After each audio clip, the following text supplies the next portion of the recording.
कार्यक्रम के पुण्यार्जक हैं अरह सागर गुरु भक्त परिवार। अगर तुम्हारे जीवन में अन्याय हो गया है, अन्याय से यदि तुम धन कमाते हो तो अन्याय अनीति से कमाया हुआ धन तुम्हारे जीवन में ज्यादा दिन टिकने वाला नहीं है। आचार्य कहते हैं यदि तुमने अन्याय और अनीति से धन कमाया है 10 वर्ष तक तो तुम्हारा साथ दे सकता है, और 11वें वर्ष तुम्हारा पूरा का पूरा समूल लेकर के चला जाता है। ऐसा कहा है, अन्योपार्जितम वित्तम 10 वर्षाणि तिष्ठति जायते एकादशे वर्षे समूलम विनश्यति। अन्याय से अगर कोई व्यक्ति धन इकट्ठा करता है वह 10 वर्ष से ज्यादा नहीं टिकता है, ये आचार्यों का कहना है। 11वें वर्ष से आते ही वह समूल चला जाता है, यानी पूरा का पूरा लेकर के चला जाता है। समूलम विनश्यति, कहीं ना कहीं से वह चला जाता है। जैसे एक एरंड का वृक्ष होता है, जैसे एरंड का वृक्ष होता है, ज्यादा दिन नहीं टिकता है, 2-3 महीने में खड़ा होता है और गर्मी आते आते उखड़ करके चला जाता है। इसलिए अपने जीवन को न्याय नीति से जोड़ने का प्रयत्न कीजिएगा, जीवन तभी सुखी और समृद्ध हो पाएगा। कहा गया है यो अर्थे शुचिचा ही शुचि, जिसका अर्थ धन शुद्ध है वही शुद्ध कहा गया है। अर्थ की पवित्रता पर सभी की पवित्रता होती है, साधन की पवित्रता से साध्य की पवित्रता मानी जाती है। भारतीय संस्कृति में बहुत जोर दिया गया है कि साधन तुम्हारा पवित्र है तो साध्य भी पवित्र होगा। अर्थ का उपार्जन पवित्र है तो अर्थ के द्वारा कमाया हुआ धन भी पवित्र होगा। आप लोग मुनियों को जो आहार देते हैं ना, साधु संतों को जो आहार देते हो, उसमें भी न्याय नीति का ही आहार होना चाहिए। अन्याय अनीति से कमाया हुआ द्रव्य साधु संतों के आहार में दोगे तो वो पचेगा नहीं, इधर पचेगा नहीं और तुम्हारे पास बचेगा भी नहीं। इसलिए न्याय नीति से द्वारा जो कमाया हुआ द्रव्य है, धन है, उसको ही धर्म के क्षेत्र में लगाने की अनुमति है। एक बार एक व्यक्ति, जबलपुर मध्य प्रदेश की बहुत पुरानी बात है, एक व्यक्ति गुरुदेव के चरणों में आए और कहते हैं कि गुरुदेव मुझे बहुत अच्छी राशि दान में देना है।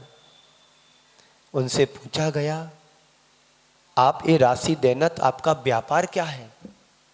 तो सामने वाले ने बताया कि जो पोल्ट्री फार्म होती है उसमें मुर्गियों के लिए दाना जो तैयार किया जाता है, उस दाने को तैयार करने की हमारी फैक्ट्री है, कारखाना है,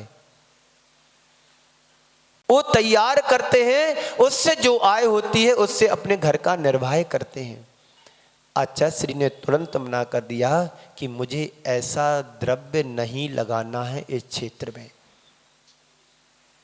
जो अन्याय अनीति से के द्वारा कमाया जाता है उस द्रव्य को कभी भी धर्म के क्षेत्र में नहीं लगाना चाहिए। तो क्या है, तो किस लिए कमाते हो? तो आपका उत्तर आता है कि धर्म करने के लिए। यही ना बोलोगे? आप पैसे कमाते हो धर्म करने के लिए, दान करने के लिए। तो संत कहते हैं तुम धर्म करने के लिए पैसे मत कमाओ, धर्म करने के लिए पैसे मत कमाओ, धर्म और न्याय नीति से पैसे कमा करके दान करो तो चलेगा। दान करने के लिए पैसा मत कमाओ, धर्म से सहित होकर के कमाओगे तो दान में जा गया तो तुम्हारा पुण्य का उपार्जन होगा, अर्जन होगा। तो पैसे कमाते हो, पैसे कमाने का मकसद क्या है? अपनी जरूरतों की पूर्ति करने के लिए। सबसे पहला कारण अपने जरूरतों की पूर्ति करने के लिए, और तुम्हारी जरूरत की पूर्ति यदि हो जाती है तो उसके बाद फिर औरों की जरूरत की पूर्ति करो। धन की यही व्यवस्था है, सबसे पहले स्वयं की निर्वाह के लिए, और बचे तो तुम्हारे द्रव्य का औरों के निर्वाह के लिए उसका उपयोग करो। जीवन का निर्वाह हो इसलिए धन कमाओ, इसलिए अर्थोपार्जन को जीवन की आजीविका कहा गया है। जीवन की आजीविका तो किसके लिए? जीवन के लिए। किसके लिए कमा रहे हो? जीवन के लिए कमा रहे हो या केवल कमाने के लिए कमा रहे हो? बोलो, आप पैसे कमा रहे हो, किसके लिए कमा रहे हो? जीवन के लिए कमा रहे हो कि कमाने के लिए कमा रहे? कई लोगों का सिद्धांत होता है मुझे बस पैसा इकट्ठा करना है, पैसा जोड़ना है, और एक दिन जोड़ करके चले जाते हैं, एक दिन धन छोड़ करके निर्धन हो जाते हैं। यदि यही तुम्हारी जरूरत है कि कमाने के लिए कमा रहे, तो तुम विशुद्ध पाप कमा रहे हो। क्यों कमा रहे हो? मेरे कमाने का क्या मकसद है? संत कहते हैं कमाओ तो जरूरत के लिए कमाओ या जरूरतमंदों के लिए कमाओ। बात समझ में आ रही है? कमाने को मना नहीं किया है, जरूरत के लिए कमाओ या जरूरतमंदों के लिए कमाओ, अपने लिए कमाओ या अपनों के लिए कमाओ। यदि ऐसा है तो तुम्हारा कमाना सार्थक है, और यदि ऐसा नहीं है तो बस हम पाप ही कमा रहे हैं। तो क्यों कमा रहे हैं? जरूरत के लिए और जरूरतमंदों के लिए। देख लो हम अपने लिए कितना उपयोग करते हैं, और देखो तुम अपने द्रव्य का कितने लोगों के लिए सहयोग कर रहे। कह तो रहे हैं कि जरूरत के लिए कमा रहे, और ये भी कह रहे हैं जरूरतमंदों के लिए कमा रहे, तो देखो तो सही हम कितनी दूसरों की जरूरतों की पूर्ति करते हैं कि नहीं करते हैं। कहने में तो आ जाता है कि जरूरत और जरूरतमंदों के लिए, पर हम दूसरों के लिए कितना सहयोग कर पा रहे, यह भी तो विचार करो। ध्यान रखना, जरूरत के लिए कमाना तुम्हारी समझदारी हो सकती है, पर संत कहते हैं कमाना ही तुम्हारी जरूरत बन गई है, समझदारी से बाहर है। कमाना जरूरत तुम्हारी समझदारी समझ में आती है, पर कमाना ही तुम्हारी जरूरत बन गई, समझ से बाहर की बात है। देखो तुम किसके लिए कमा रहे हो, अपने लिए कि औरों के लिए? तो बंधुओं, कैसे कमाए? जैसे तैसे हो कमाओ नहीं, न्याय नीति पूर्वक कमाओ। ये तो समझ में आ गया किस लिए कमा रहे?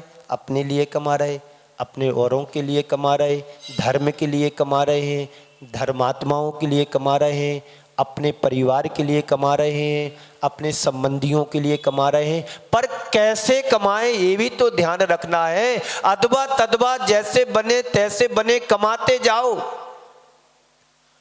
आय का स्रोत भी तो देखो कि कैसे कमाना है। गलत धंधा करके, गलत व्यापार करके, शोषण करके ऐसे कमाओगे तो आचार्य कहते ऐसा नहीं कमाना, ये तुम बिल्कुल विशुद्ध पाप कर रहे हो। धर्म की मर्यादा को लेकर के हमें व्यापार और धंधा करना है। धंधा करो पर अंधाधुंध भी नहीं होना चाहिए। न्याय नीति से कमाओ, शोषण मुक्त होकर के कमाओ। संत कहते हैं गलत नीति से, गलत रीति से कमाया हुआ धन कहाँ चला जाता है पता नहीं पड़ता है। इसलिए न्याय नीति पूर्वक कमाने की कोशिश करो। आचार्यों ने कहा है, कुरल काव्य में कहा है कि जैसे कच्चे घड़े में पानी नहीं ठहर सकता है, वैसे ही अन्याय अनीति से कमाया हुआ धन तुम्हारे घर में नहीं रुक सकता है। फिर से बोलूं, जैसे कच्चे घड़े में रखा हुआ पानी ज्यादा देर तक नहीं टिक सकता है, मिट्टी गलेगी, पानी बह जाएगा, वैसे ही अन्याय अनीति के द्वारा कमाया हुआ धन ज्यादा दिन तक नहीं टिकता है, एक दिन चला जाता है। कमाना तो जरूरी है, पर कैसे कमाए इस बात पर भी ध्यान रखना। तो व्यापार में व्यापार करो, ऐसा व्यापार मत करो जो निंदनीय व्यापार हो, जो हमारी मर्यादा के बाहर का हो, जो हमारे योग्य ना हो। कई लोग जूते चप्पल की दुकान करते हैं। जूते चप्पल कौन बनाता है, कौन सुधारता है? ये व्यापार जैन समाज के हिसाब से ठीक नहीं है। व्यापार करो सोने चांदी का करो, व्यापार करो किराने का करो, व्यापार करो कपड़े का करो, व्यापार करो ऐसा करो जिसमें तुम्हारी साख और प्रतिष्ठा बराबर बनी रहे। हिंसा मुक्त हो हमारा व्यापार, शोषण मुक्त हो, अन्याय अनीति मुक्त हो और अप्रामाणिक नहीं होना चाहिए।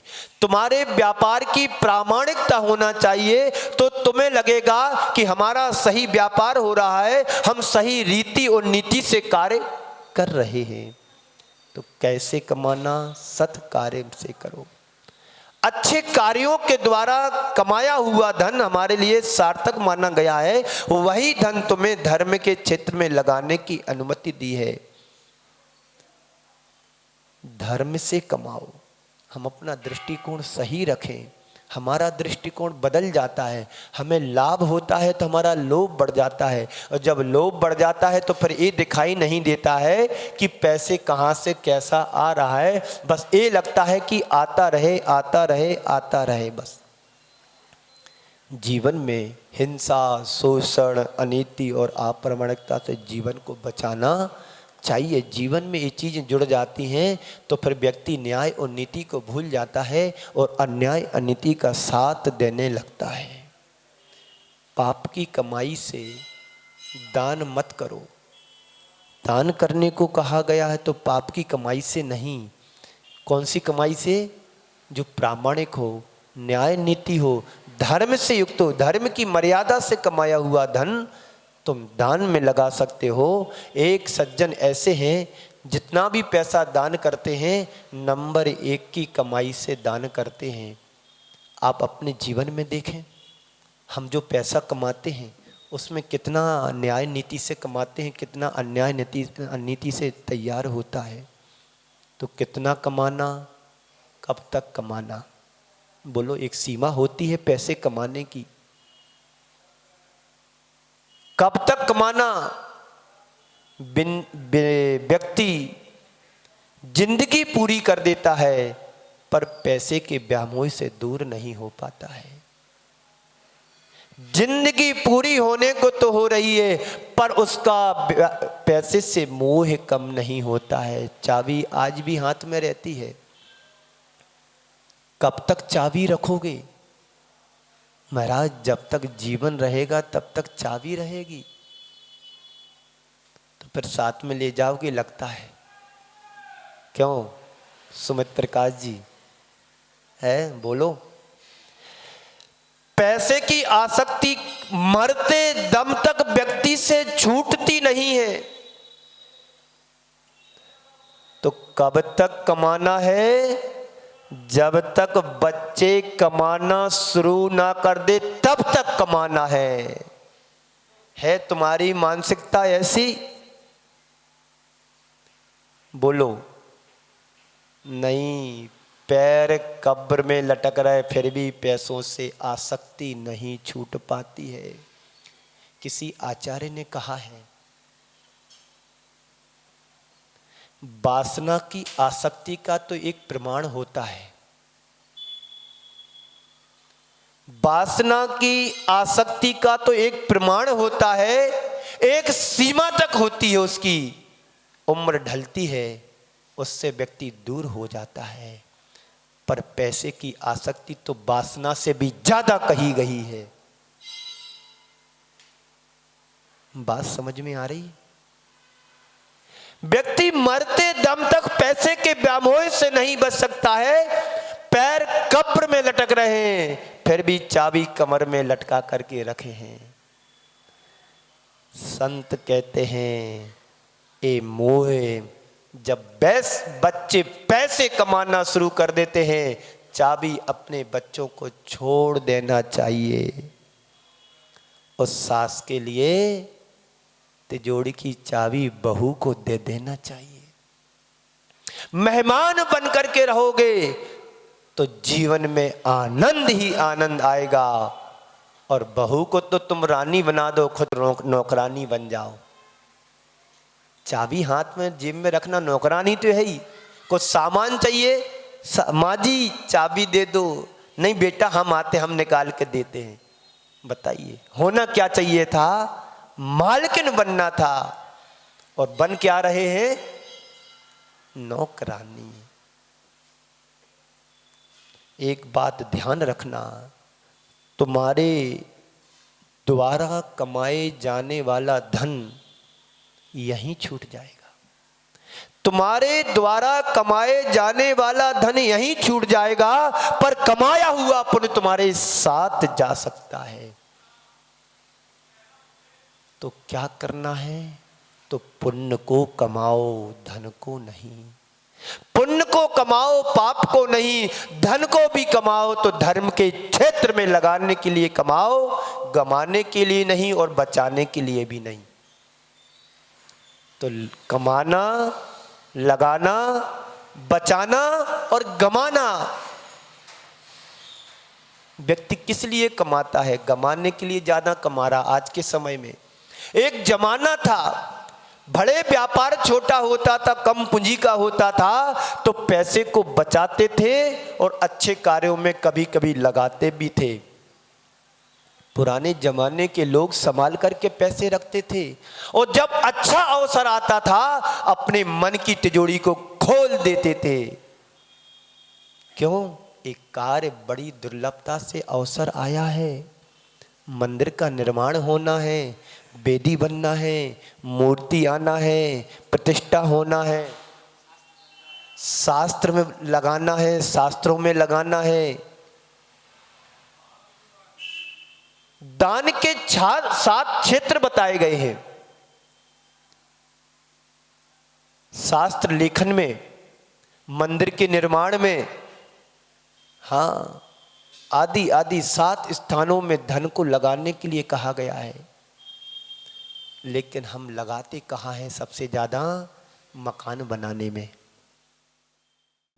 इस कार्यक्रम के पुण्यार्चक थे अरह सागर गुरु भक्त परिवार।